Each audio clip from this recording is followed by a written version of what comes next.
Salmo 101, verso 6. Si lo tenemos, damos lectura a la bendita, gloriosa y poderosa palabra del Señor, en el nombre de nuestro Señor Jesucristo. ¿Lo tenemos? Amén. Dice así la palabra del Señor: mis ojos pondré en los fieles de la tierra, para que estén conmigo. El que ande en el camino de la perfección, este me servirá. Principalmente la misión de un pastor es poder llevar la dirección para todas las cosas, para un pueblo. Dios no quiere un pueblo ignorante, Dios quiere un pueblo sabio. En las naciones tienen problemas con que el pueblo se haga sabio, prefieren tener el pueblo ignorante para poder hacer lo que quieren ellos. Pero en el Señor no es así. En el Señor Dios quiere que nosotros seamos instruidos en todas las cosas, y la misión de un pastor no es solamente traer la palabra de Dios, sino traer la guía y la dirección para todas las cosas, para lo espiritual y para lo material. Yo no soy médico ni soy nutricionista, pero podemos hablar de muchas cosas que a las hermanas le van a ser muy útil en cuanto a que Dios ha creado un sinfín de variedad de alimentos, de los cuales nosotros hemos de participar con acción de gracias. Nosotros tenemos que aprender que no tenemos que comer porque tenemos hambre, sino que tenemos que comer porque nos tenemos que alimentar. ¿Amén? Y se perdió, ¿no es cierto? Ya eso que se venía trayendo desde antes, ahora en la sociedad se ha perdido, de que qué es lo que se va a cocinar el miércoles por causa de lo que se cocinó el lunes y martes, qué es lo que las personas necesitan para estar sanas, con las defensas altas, saludables.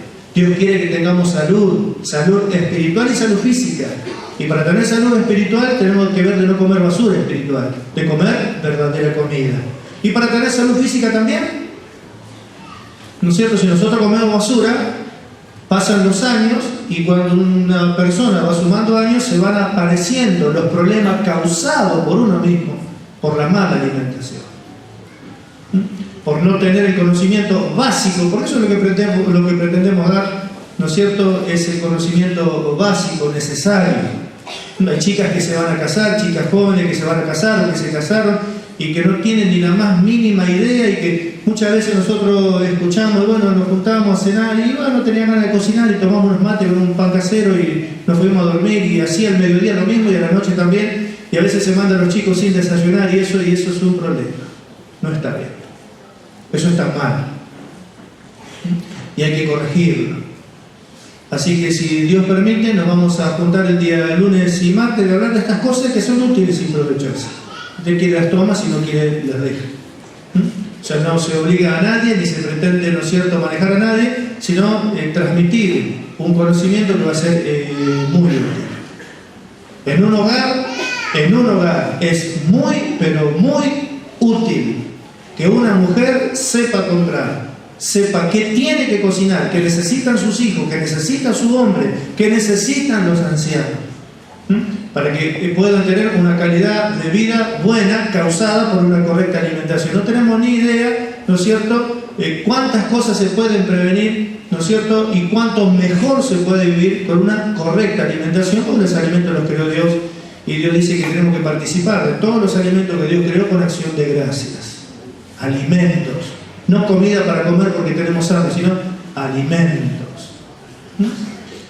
Y yo sé que hay muchas hermanas, las que por ahí saben mucho y por ahí saben más que yo. Si no quieren venir, no vengan, pero esto es para los que no saben. Poder transmitir lo que no saben, que puedan tener un conocimiento de lo que son las vitaminas, proteínas, hidratos de carbono, para qué sirve cada cosa, dónde lo podemos sacar y cómo lo podemos combinar, principalmente para hermanas y hermanos que tienen exceso de peso y bueno, y quieren recuperar un peso, pero no por causa solamente de lo estético. Hay algo que es mucho más importante que lo estético, que es la salud. Y cuando pasan los 30 y pico, los 40 de años, ya, o sea, el bajar de peso no pasa por algo estético, sino que pasa por algo, por lo que tiene que ver con la salud. Y muchas veces yo me doy cuenta y veo en medio del pueblo que no saben las hermanas y los hermanos hacer dietas, o sea, hacen esas dietas rigurosas que sufren cualquier cantidad y bajan de golpe por ahí 10 kilos para después subir 15 después cuando lo abandonan. Cuando en realidad lo más útil no es hacer dieta, lo más útil es cambiar el hábito de la alimentación. ¿Saber que en la boca Dios puso dientes y muelas. Y si puso dientes y muelas es para masticar la comida que ingerimos, no para tragar entero. Yo soy uno por ahí que me descuido también y me pasa. Que me siento, y por ahí por ansiedad o no sé qué, ¿no es cierto? En 2 segundos devoré todo lo que está en el plato. Le doy 2 vueltas y me lo trago entero. Y eso es malo, eso no es bueno. Dios puso dientes y muelas. ¿Para qué? Para masticar la comida que comemos. Para tomar porciones como corresponde a un ser humano, masticar y tragar, ¿no es cierto? Eso, más un correcto hábito de la alimentación, no en una semana, pero con el tiempo van a ir bajando y bajando de peso y recuperando esa salud que necesitan. Yo considero, aparte lo había consultado con el pastor Juan, y el pastor Juan me dijo que era muy importante también, así que no lo pudimos hacer antes, pero lo vamos a hacer después. Yo sé que ha pasado de hermanas, ¿no es cierto?, o hermanos, principalmente hermanas, que le agarran la desesperación de querer bajar de peso y cometen el gravísimo error de dejar de comer. Y por ahí andan dando vueltas y caminando por ahí, ¿no es cierto?, y hasta ha pasado acá en la iglesia que se desmayan por causa de que no comen. Eso es malísimo. Eso no es bueno. Al contrario, puede bajar de peso comiendo cada 3 horas. No comiendo, sino comiendo cada 3 horas. Pero hay que saber qué comer y cómo comer cada 3 horas. Saber que por ahí uno se está cuidando y de repente por ahí quiere comer, ¿no es cierto?, que se le ponga un alfajor. Y bueno, un alfajor tiene las calorías que el cuerpo necesita para todo el día. Quiere algo de azúcar, se necesita algo dulce, eso por ahí puede comer una fruta en lugar de un alfajor, que aparte de darle el dulce que necesita, le va a proporcionar una porción de vitamina o algo que el alfajor no le va a dar porque es basura. ¿Amén? No significa que no podamos comer un alfajor. Estamos hablando, ¿no es cierto?, de buscar, de cambiar el hábito de la alimentación. Si un día se quiere juntar con amigos, con familiares, quiere comer una choriceada, no lo puede hacer, no significa que no lo puede hacer, pero no por eso va a cambiar el hábito de la alimentación. ¿Amén? Así que si Dios lo permite, el día lunes y martes 28 y 29 de septiembre, nos vamos a juntar un ratito a la tardecita para hablar de estas cosas, y yo sé que muchos van a tomar apuntes, le va a ser muy útil, ¿no es cierto? ¿Qué es lo que queremos lograr? Y nosotros en el pueblo cambiar el hábito de la alimentación, el hábito, no hacer una dieta, cambiar el hábito, aprender a comer diferente. Y comer sano no significa que necesitamos más plata para gastar, porque las comidas que son sanas son más baratas que las comidas basura, las comidas chatarra. ¿Amén? Principalmente las frutas que tienen que ver con la estación. En el invierno hay frutas de estación que Dios permite que estén, las frutas de estación en el invierno, que son los cítricos, porque por causa de las gripes las personas necesitan las naranjas, necesitan las mandarinas, necesitan los pomelos que vienen en invierno. ¿Por qué? Porque Dios sabe que el hombre en invierno necesita proveerse de vitamina C, por eso es la fruta de estación. Pero ¿qué pasa? El desconocimiento hace que no comamos cítricos en el invierno y los comemos en el verano, que no hay, lo pagamos el doble. Mientras que cuando es en la estación salen las ofertas de 4 kilos por tanto, 5 kilos por tanto, 2 kilos por tanto, porque hay muchos. Pero ese es el momento que hay que usar. ¿Amén? Así que si Dios lo permite, nos vamos a juntar ese día lunes y ese día martes para hablar acerca de esto. ¿Amén? ¿A cuánto le interesa? Amén. Gloria a Dios.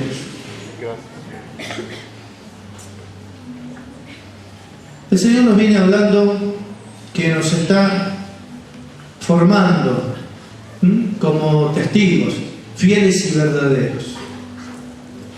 ¿Cómo nos está formando como testigos fieles y verdaderos?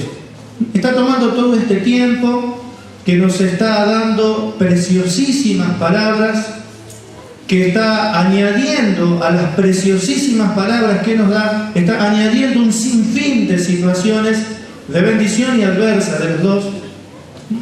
Y los que somos de la fe tenemos en cuenta las cosas que Dios nos habló, y cuando viene el testimonio en nosotros y se presentan las situaciones por causa de nuestra fe, recordamos lo que Dios nos habló y procuramos actuar no por lo que sentimos, sino por lo que Dios nos habló. Entonces ese testimonio, esa palabra que Dios nos ha dado, se transforma para nosotros en algo tremendamente precioso, en algo poderoso, que después, al transmitirlo, se va a producir también algo precioso y poderoso para otro, porque lo que es útil y precioso y poderoso para mí, es útil, precioso y poderoso para otros.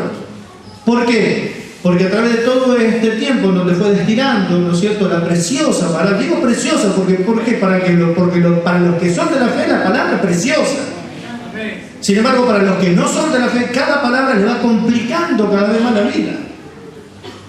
Pero para los que son de la fe, el tiempo y la fe va destilando la palabra y hace que uno cada día pueda vivir mejor, porque va viendo mejor, porque va entendiendo mejor, porque va uniendo mejor una cosa con la otra.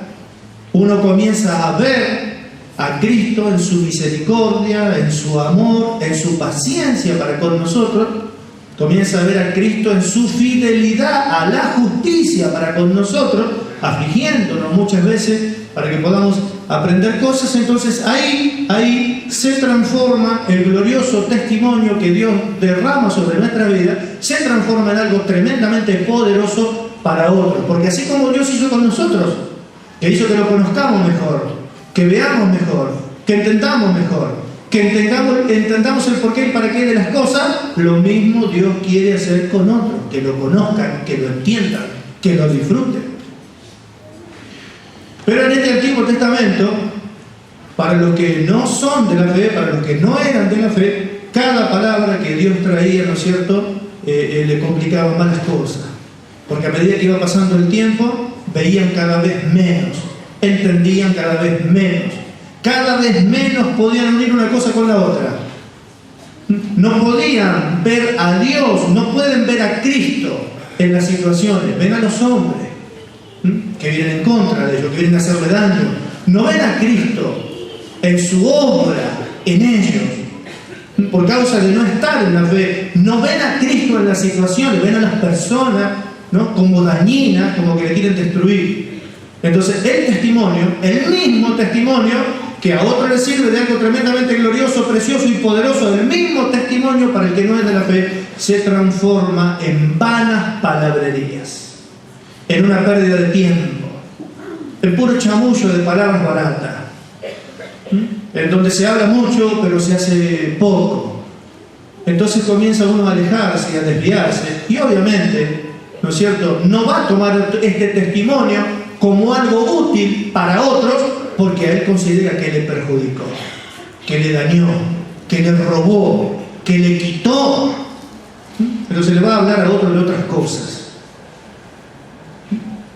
Entrar como entraron muchos, en vanas palabras, filosofía barata, como dice Pablo, de la falsamente llamada ciencia, ¿no es cierto?, de la filosofía y de vida y otras cosas que nunca jamás dieron provecho ni sirven para nada. Son simplemente palabras lindas, pero no son útiles para los hombres. Como dice Pablo, estas son cosas fieles y útiles para los hombres. En estas cosas quiero que insistas.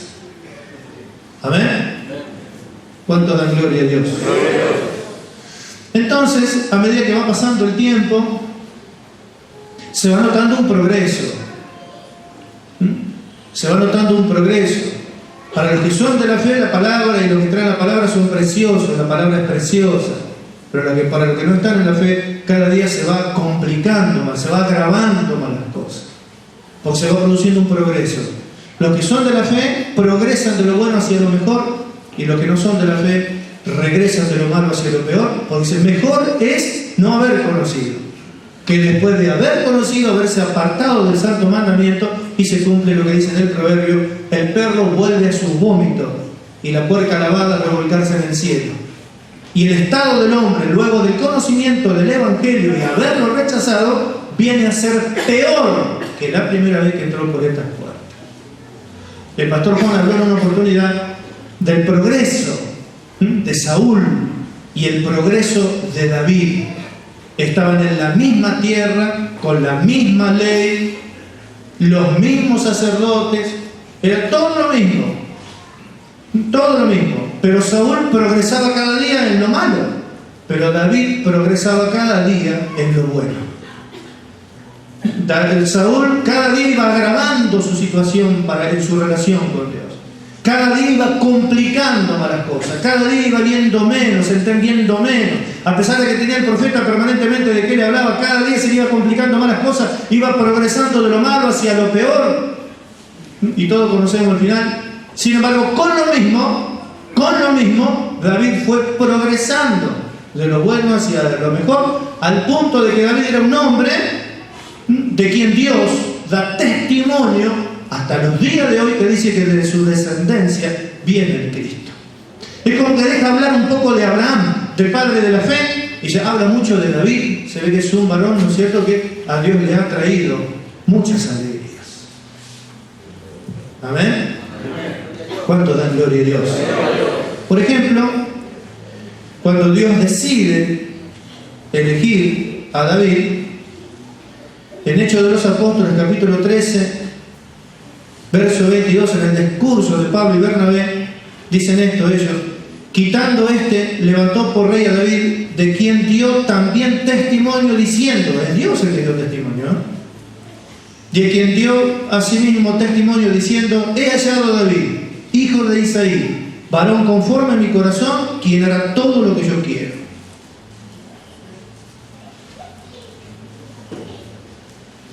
Lo miramos a David y no era perfecto.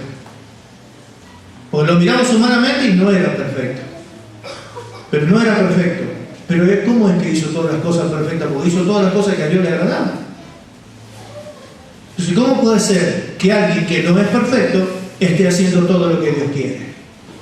Dios ya había dado testimonio. Él va a hacer todo lo que yo quiero. No era perfecto, pero hizo todo lo que Dios quería. Y eso cómo es. Hay un abejorro que leí el nombre y por ahí, pero no me acuerdo, no me importa, un abejorro, un insecto que tiene alas muy pequeñas y es grandote y es gordo. Y lo que estudiaron los animales para diseñar los aviones, o sea, estudiaron el vuelo, el planeo de los animales para diseñar los aviones. Entonces los aviones son parecidos a las aves cuando extienden sus alas en su cola y todo. Descubrieron un montón de cosas de la aerodinámica de las aves para poder diseñar los aviones. Entonces, estudiando este abejorro le llamó la atención porque tenía alas muy pequeñas y el cuerpo demasiado grande. Entonces, matemáticamente, físicamente, ese insecto es imposible que vuele. Según los estudios humanos, al estudiarlo, al mirarlo, es imposible que pueda volar. Por la característica de su cuerpo grandote y las alas tan pequeñas, no puede volar. Pero el tipo vuela. David, lo miramos, no es un hombre perfecto, pero hizo todas las cosas que a Dios le agrada. Entonces, ¿qué es lo que hay? ¿A dónde está el secreto? ¿A dónde está el tesoro? Si no está en lo humano, ¿en dónde está? ¿Cuántos dan gloria a Dios? Gloria a Dios. Entonces el mismo David, en el Salmo 101 que leímos, dice esto en el verso 2: entenderé el camino de la perfección cuando vengas a mí. La perfección, un tema, un temor, que si Dios lo permite vamos a ver entre hoy y mañana. La perfección, o sea, la búsqueda de la perfección. ¿Qué dice la ciencia, la filosofía de la búsqueda de la perfección? Un montón de pavadas, porque lo que cuenta es lo que dice Dios. David dice, entenderé el camino de la perfección, o sea que existe. Y no solamente que el camino de la perfección existe para los que no somos perfectos, existe. Sino que David dice en el Espíritu que lo iba a entender. O sea, que lo que es un misterio tremendo para la ciencia, lo que es un misterio tremendo para los seres humanos, para alguien que tiene el Espíritu Santo en su corazón, se transforma en una revelación, lo que para otros es un misterio. Ahora no lo puedo entender, pero cuando el Espíritu Santo baje sobre mí, entenderé el camino de la perfección cuando vengas a mí. O sea que si el Espíritu Santo no está en mí, es imposible que pueda entender o creer que existe el camino de la perfección.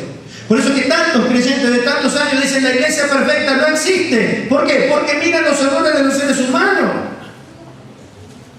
Sin embargo, Pablo dice que la iglesia es el cuerpo de la cabeza que es Cristo, es un cuerpo perfecto. Pero este bicharraco no puede volar. Científicamente Físicamente no puede volar, pero vos te arriba y el tipo vuela. David no es un hombre perfecto, pero hizo todo lo que Dios le agrada.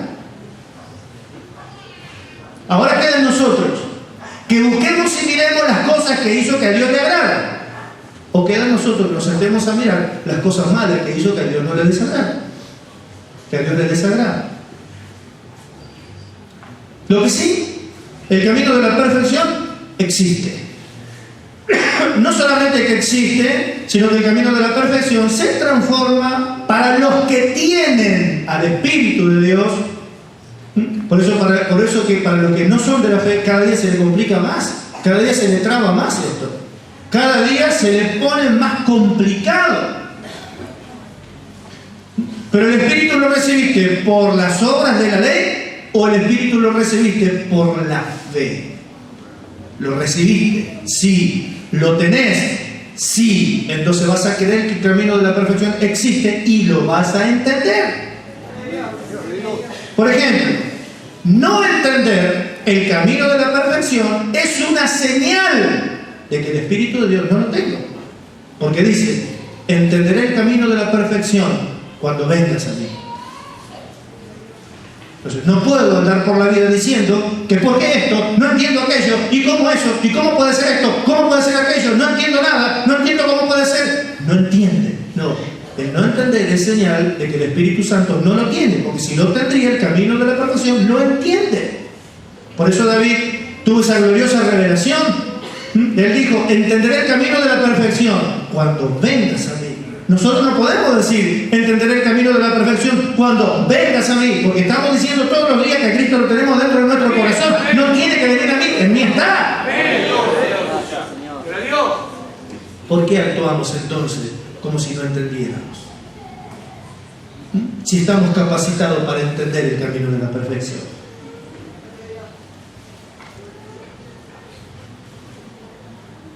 Entonces, no entender el camino de la perfección es una señal de que el Espíritu Santo no está, o una señal de que el Espíritu Santo ha sido contristado y apagado por causa de la rienda suelta a la conducta humana. Se contrista, dice, no apaguéis el Espíritu. Contristado, apagado, por causa de la persistente conducta humana y el salirse de la fe. Pero Dios quiere que nosotros tengamos plena conciencia de que el camino de la perfección existe, de poder entenderlo para luego andar por él. ¿Por qué a nosotros Dios nos habla esto? Porque nosotros fuimos, no estamos hablando de la salvación, nosotros fuimos llamados para servir a Dios. Nuestro llamado es para servir a Dios en la obra del tiempo final. Pero el que no ande en el camino de la perfección no le va a poder servir por más de que yo diga un montón de cosas de mí mismo. Yo puedo hablar cosas tremendas de mí, puedo escribir cosas gloriosas de mí, pero si no ando en el camino de la perfección, si no lo entiendo, si no ando, no le voy a poder servir porque aclara, dice bien claro, el que ande, si querés andar, si no querés no ande, pero el que ande en el camino de la perfección, este me servirá, no cualquiera.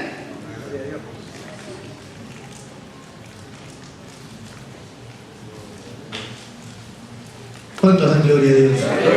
Mil. ¿Cuántos están oyendo? Amén. Escuche lo que David mismo dice acerca de lo que entendió. En el Salmo 119, verso 75, dice: conozco, oh Dios, que tus juicios son justos y que conforme a tu fidelidad me afligiste. Sea ahora tu misericordia para consolarme conforme a lo que has dicho a tu siervo. Vengan a mí tus misericordias para que viva, porque tu palabra para mí es una delicia.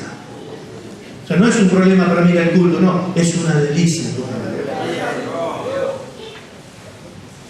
Pero David entendió que su aflicción era una señal de la fidelidad de Dios para con él. ¿Y cómo? Él entendió lo que muchos no queremos entender. En realidad queremos unirnos a esa iglesia que dice: ¡paren de sufrir! Cuando la Escritura dice: si sufrimos, reinaremos. ¿Cómo entendió David que su aflicción era una señal de la fidelidad de Dios para con él? ¿Por qué? Y porque David era un hombre que había recibido, como nosotros, muchas bendiciones. Entonces llega un momento que por causa que nos traiciona lo humano, al recibir tantas bendiciones, nos empezamos a desviar, a no valorar, a menospreciar. Entonces nos caen encima los problemas que nos afligen, que nos humillan y que nos obligan a volver al Señor, a donde Él nos hace entender que si no hacía eso con nosotros, no nos puede dar todavía lo que nos quiere dar. Nos vamos a perder y vamos a perder lo que Él nos va a dar. Entonces nuestra aflicción es una señal de su fidelidad a la justicia para con nosotros, para que Dios haga con nosotros todo lo que habló de nosotros. Porque muchas veces si nos deja que disfrutemos de la bendición y andemos por la vida matándonos de risa todo el día, y recibiendo, y recibiendo, y recibiendo, y recibiendo, y no conociendo el precio de las cosas, seguramente vamos a terminar enorgullecidos, con soberbia y arrogancia, echándonos a perder y perdiendo todo lo que Dios pone en nuestras manos.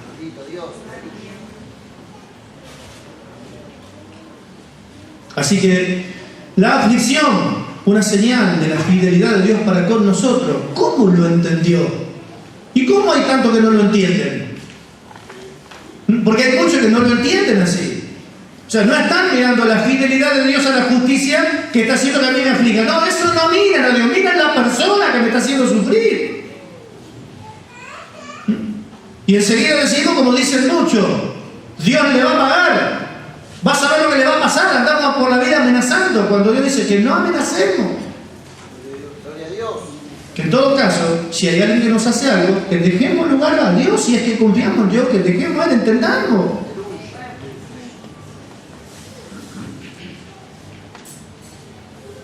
Y bueno, ¿y cuánto podríamos hablar de José y de su sueño?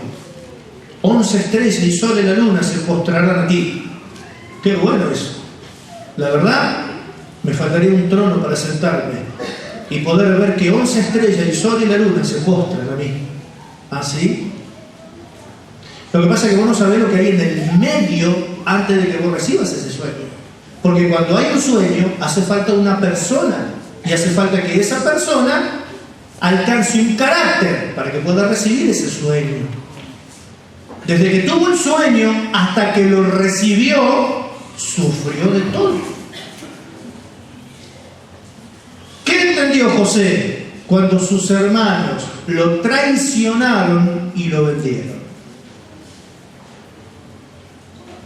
¿Cómo prosperó José en un ambiente de esclavitud?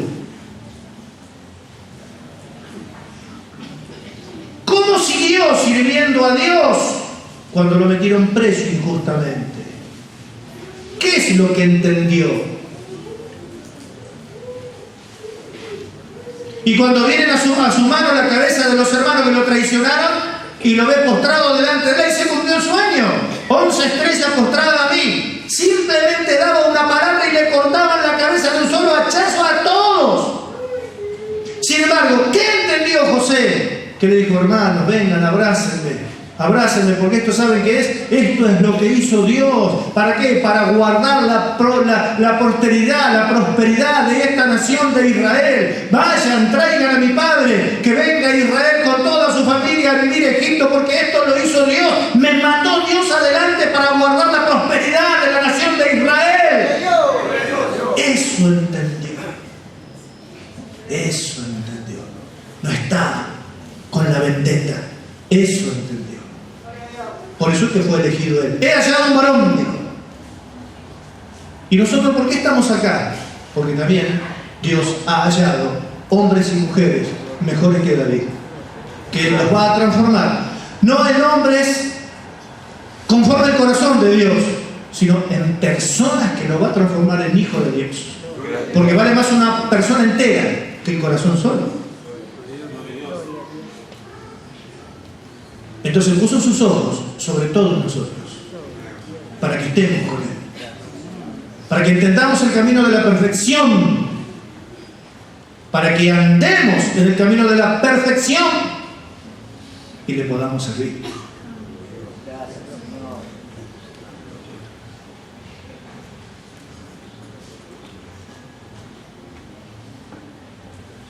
Pero ¿dónde está el Espíritu del Señor en aquellos que no entienden las cosas así? Enojado por este, por. Enojado con aquello, por. Enojado por el otro, por. Afligido por esto, por. Esperando el momento de la venganza de esto, la venganza de aquello. ¿Qué es lo que entienden? ¿Dónde está el Espíritu del Señor? Que no entienden como deberían de entender, o lo entienden humanamente nada más.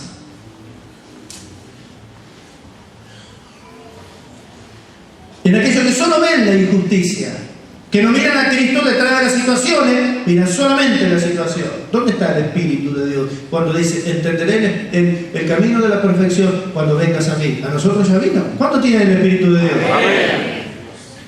Gracias, Señor.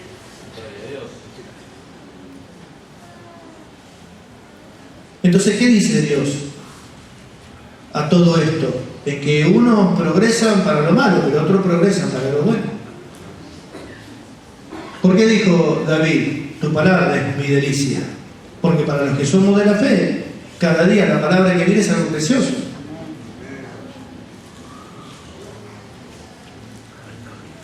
Por eso Dios dice que ande en el camino de la perfección, este me servirá. Si quiere anda, si no quiere no anda, no es obligado.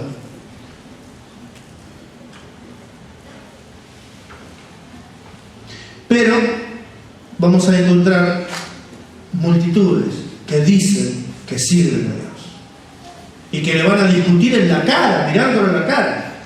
Usted es siervo de Dios, usted es sierva de Dios, yo también, mejor que usted. Y se lo dice. El tema es que es lo que dice Dios. Porque hay pastores que se hacen ellos, hay pastores que lo hacen los hombres y hay pastores que los hace Dios. Y con los hijos de Dios pasa lo mismo, hay algunos que se hacen solos, otros que lo hacen los hombres, otros que se hacen ellos, otros los que los hace Dios. Los que los hace Dios están en disciplina, bajo la disciplina formadora y sufren y entienden esto, que es la manifestación del amor de Dios, no la gente mala que no hace daño, sino que es la manifestación del amor de Dios.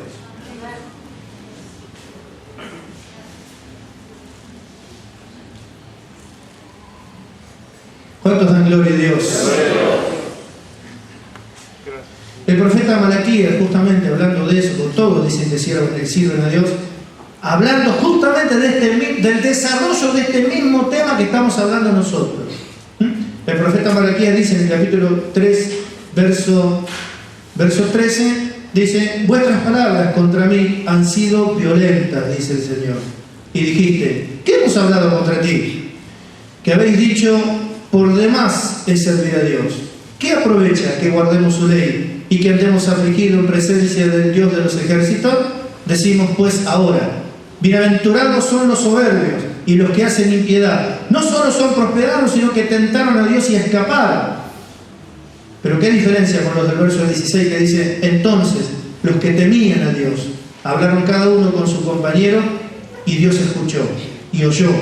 Y fue escrito libro de memoria delante de él para los que temen a Dios y para los que piensan en su nombre.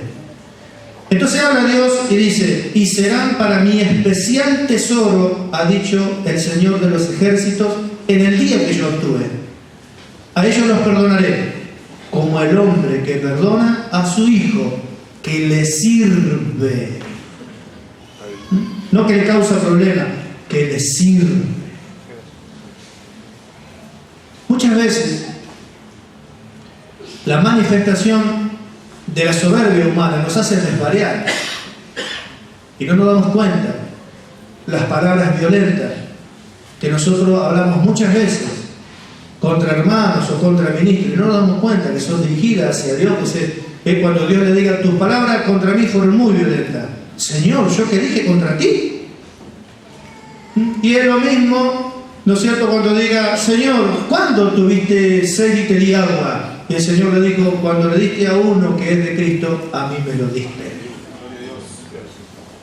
El problema es lo que dijiste, que es en vano venir, escuchar tu palabra y bueno, mucho gloria a Dios, son cada día más malos todo esto. Cada día me hacen poner peor. En realidad, bienaventurados los desobedientes, bienaventurados los soberbios, bienaventurados que hacen lo que quieren, porque a ellos les va bien.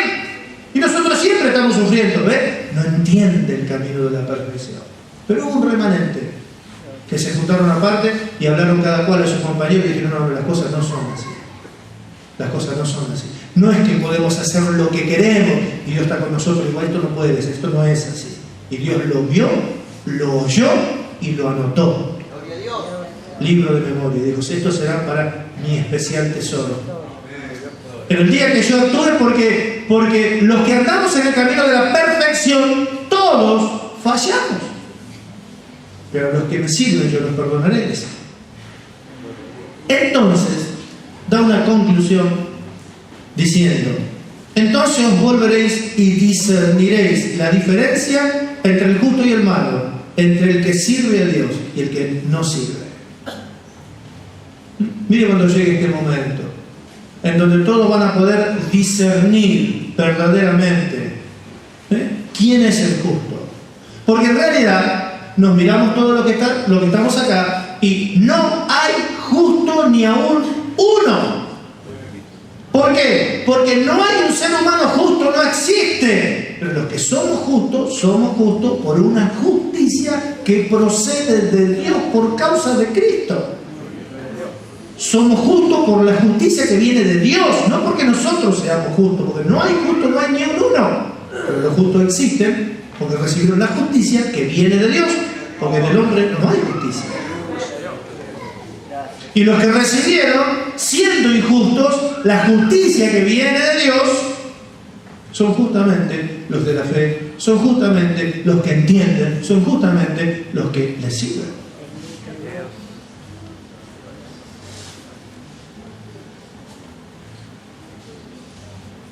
Porque justamente no es perfecto el que anda en el camino de la perfección.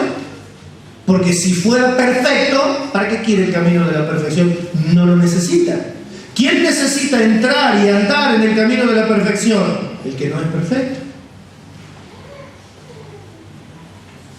Pablo lo dijo bien claro. No que ya sea perfecto ni que lo haya logrado, pero una cosa hago. Sigo en el camino de la perfección, a ver si puedo ser perfecto mediante el camino de la perfección, porque todavía no soy. Y más abajo dice, los que somos perfectos, todo esto sentimos lo mismo. Él lo dice en sus palabras, lo mismo, dice, olvidando ciertamente lo que quedó atrás y extendiéndome a lo que está delante, sigo a ver si puedo lograr así aquello para lo cual fui llamado. ¿Qué? La perfección. Para poder ser de bendición a otros.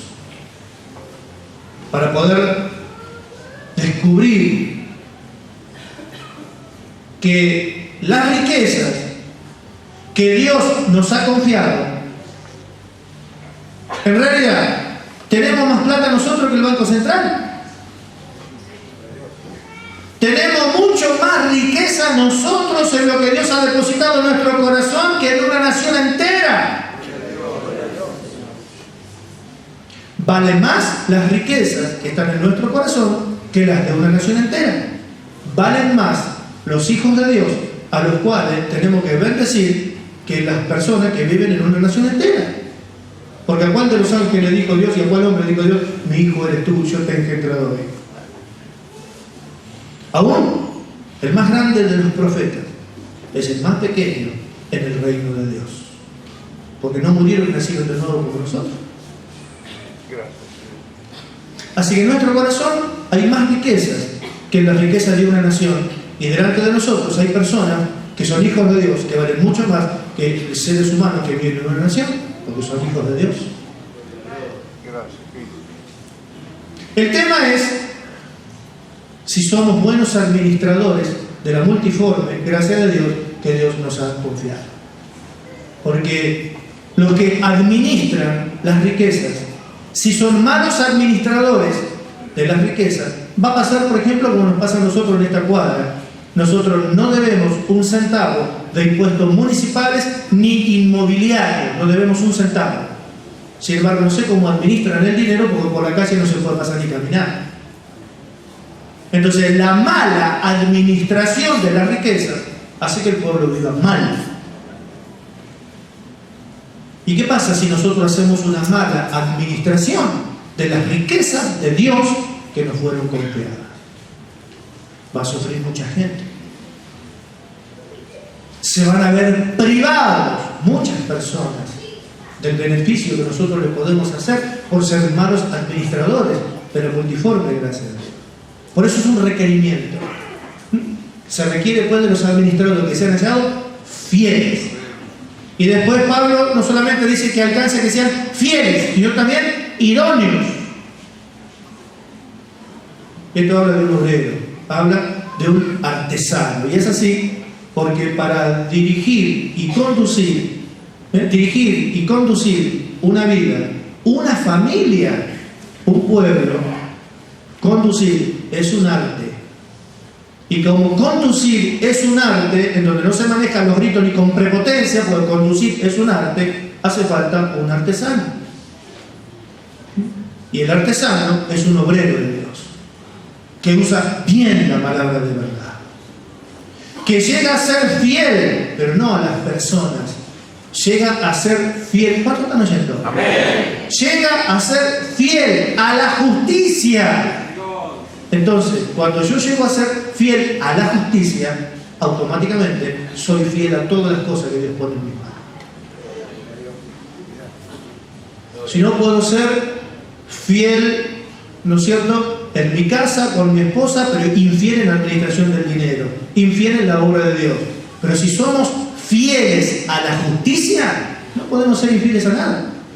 ¿Por qué? Porque mi fidelidad es a la justicia. Y en el camino de la perfección nos vamos acercando a Cristo, en donde Cristo, ¿no es cierto?, dice: has amado la justicia, has aborrecido la maldad. Son cosas que nosotros no hemos alcanzado. Amar la justicia. Si nosotros llegamos a amar la justicia, le vamos a ser fieles a la justicia. Y siendo fieles a la justicia, no seremos infieles en nada. Cuando hacemos un trabajo para otro, cuando le cobramos a otro, cuando tenemos algo de otro, cuando administramos cosas para otro, no seremos infieles a nada. Entonces, por causa de las riquezas que nos han sido confiadas, es muy importante entender el camino de la perfección, saber que existe, entenderlo y meterlo para andar en él. Y justamente, ¿no es cierto?, el que entra en el camino de la perfección no es perfecto, porque si fuera perfecto no entraría. David hizo todo lo que a Dios le agradaba y no era perfecto. ¿Cómo lo hizo? ¿Cómo lo hizo? Mire, lo mira humanamente y era un hombre imperfecto, pero tenía fe.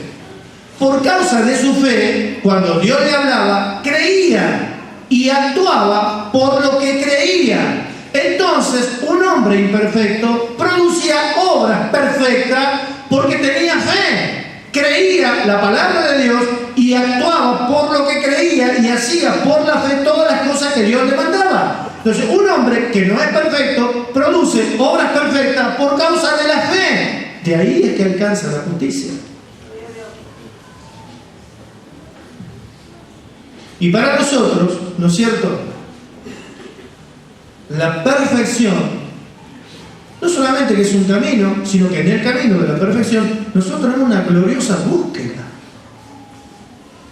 Una gloriosa búsqueda de lo que la filosofía y las ciencias humanas no entienden y aún dicen que es imposible la perfección o que buscan la perfección en otras cosas.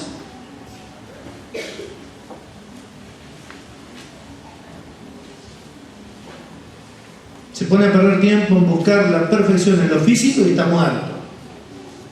Porque la perfección no viene de ahí. Viene de otro lado. Pero a eso por ahí le puedo agregar la meditación yoga. Yo tampoco lo va a encontrar por ahí. Ese no es el camino de la perfección. Pero el camino de la perfección existe. Y encima, aparte de que existe, lo tiene que entender. Pero si no tiene el Espíritu Santo de Dios, no lo va a entender. Y mucho menos se va a largar a andar por algo que nunca entiende. que siempre mira todas las cosas como maliciosas, dañinas y nocivas, con el objeto de destruirlo a usted. Pero no puede ver la mano de Dios, no puede ver en la aflicción la fidelidad de Dios a la justicia conforme al propósito que tiene con cada uno de ustedes. Ya lo hemos hablado, eso, en donde la Escritura dice, y quitó Dios la aflicción de Job. Y José dijo, me hiciste prosperar en la tierra de mi aflicción, o sea que mi aflicción no es la suya y la suya no es la mía. La aflicción se origina en Dios, tiene un propósito beneficioso cuando se origina en Dios, pero es mía, es personal e intransferible. Así que de nada vale que andemos amenazando y diciendo por ahí que te pase a vos lo que me pasó a mí, porque ignora que lo que le pasó al otro, a usted no le pasó ni le va a pasar. Lo que pasa es que como me tocó a mí y sufro yo, vale mucho. Lo que te tocó a vos, yo no lo sufrí porque te tocó a vos, lo sufriste vos, para mí por ahí no vale nada. Pero es su aflicción.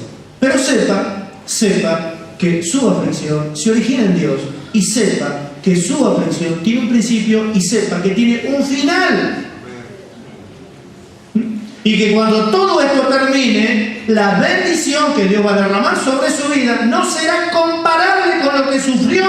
Entonces va a decir lo mismo que dijo José, me hiciste olvidar mi aflicción, me hiciste olvidar en la tierra de mi aflicción, de todas aquellas cosas que me hicieron sufrir. ¿Por qué? Porque cuando vio todas las bendiciones que recibió, ya ni se acordaba de todo lo que sufrió, pero ya el carácter estaba formado. Ya el carácter estaba formado.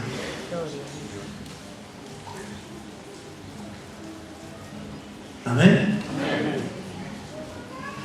Bendito sea su nombre. Así que bueno, les dejo esto para que ustedes puedan meditar en estas cosas. Nunca va a escuchar en este lugar pare de sufrir, pero siempre va a encontrar el sentido de su sufrimiento, de su aflicción en este lugar. Tiene un propósito glorioso. Hay un plan que Dios tiene con usted. Hay cosas que Dios le va a dar que son tremendamente gloriosas, que no se las puede dar ahora, pero se las va a dar en el momento justo. Y cuando muchos de ustedes las reciban, va a ser tan grande el gozo y la alegría y ver el tremendo beneficio que llevan a otros, que ni se van a acordar de lo que sufrieron por causa de toda la bendición de Dios que pueden disfrutar. ¿Amén? ¿Cuántos dan gloria a Dios? ¿Cuántos entendieron? Amén. Todos los que tienen el Espíritu del Señor lo entendieron. Nos ponemos de pie.